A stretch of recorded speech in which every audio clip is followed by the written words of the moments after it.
so much of what we talk about in CTV is the journey from linear to CTV. And of course, the advertisers that came over from linear are not necessarily the same ones that we're seeing pile into CTV because of the data opportunity as much as anything else. So I think, yes, we will have the traditional CPGs and the big spenders there in CTV, but now we have D2C, we have obviously more kind of endemically data-rich advertisers, very much looking to capitalize on the CTV opportunity in a really different way to just branding and reach and frequency, right? So that for me is a really interesting area. I think obviously a huge amount of the spend still comes from the traditional advertisers. We're seeing it where, subscription businesses, I think kind of more kind of data-driven, even B2B advertisers are now coming and bringing their data asset into the environment to kind of fuel the targeting, but also to fuel the measurement, which I think is where a lot of the product design needs to be this year. So I think a lot of the perceived roadblocks as relate to kind of using data in CTV are exactly that, they're perceived. It's probably due to there having been, I think, V1 of doing this, like a fair bit of friction in how those products are rolled out.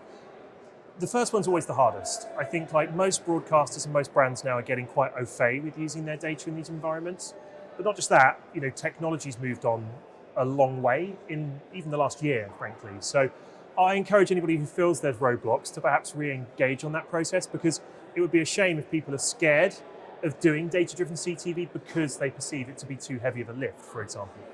So yeah, I think automation is something that's coming to really make life easier, and standardization as well. That's something we're really focused on at LiveRamp this year, to kind of put a lot of these use cases on rails to bring them to more people. There's a lot of excitement around what can and will be done this year.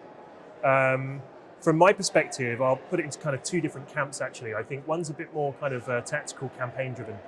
We're seeing clients of ours like Sky strike these really interesting data partnerships with companies like Reddit, who have millions of registered users and all their car information. And I think when you start to combine those really deep, really kind of intent-driven data sets, it becomes very interesting to specific verticals. And so you won't be surprised to hear they've done, knocking on for hundreds of campaigns now using that data, where they're driving much more impact for advertisers in the automotive industry within CTV. I think those recipes are the key thing, right? What can I find that's really deep vertical data that I can apply and bring to my environment using technology like clean rooms to start answering some really interesting campaign questions, but ultimately driving more results from those campaigns. So that's one side of it. The other piece I put forward is really more on the kind of automation and scale front. So our customer TF1 in France, they're really pushing forward into a world where things like clean rooms and things like data collaboration are going to be for everybody. And so that's interesting because we're moving away from it being necessarily the preserve of the biggest advertisers and just the platforms to very democratized, despite that tech being quite complicated. They're standardizing their approach. They're going to roll that out to SMEs and your average kind of mid-tier advertiser. That's going to bring scale, and that's going to bring more money, as we're seeing for the social platform.